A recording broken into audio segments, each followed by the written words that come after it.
قواعد 2025 عشان نبدأ السنة على نظافة.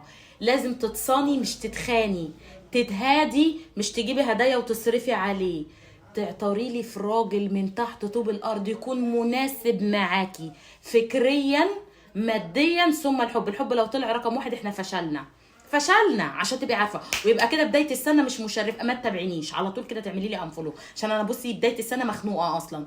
فيا حبيبه قلبي من غير اي كلام، قواعد 2025 لجيش دونت هاف تايم، فول ورزي شقايه وتعبي 2 و6 شهور عليكم، ضيعت شبابي عليكم لحد دلوقتي قاعده معاكم، فبعد اذنك ما تضيعليش تعبي على الفاضي. قواعدنا بتاعت 2025 راجل مناسب فكريا ثم اجتماعيا وماديا ثم احبه، ما احبوش رقم واحد، تمام؟ الحب ده مرفوض.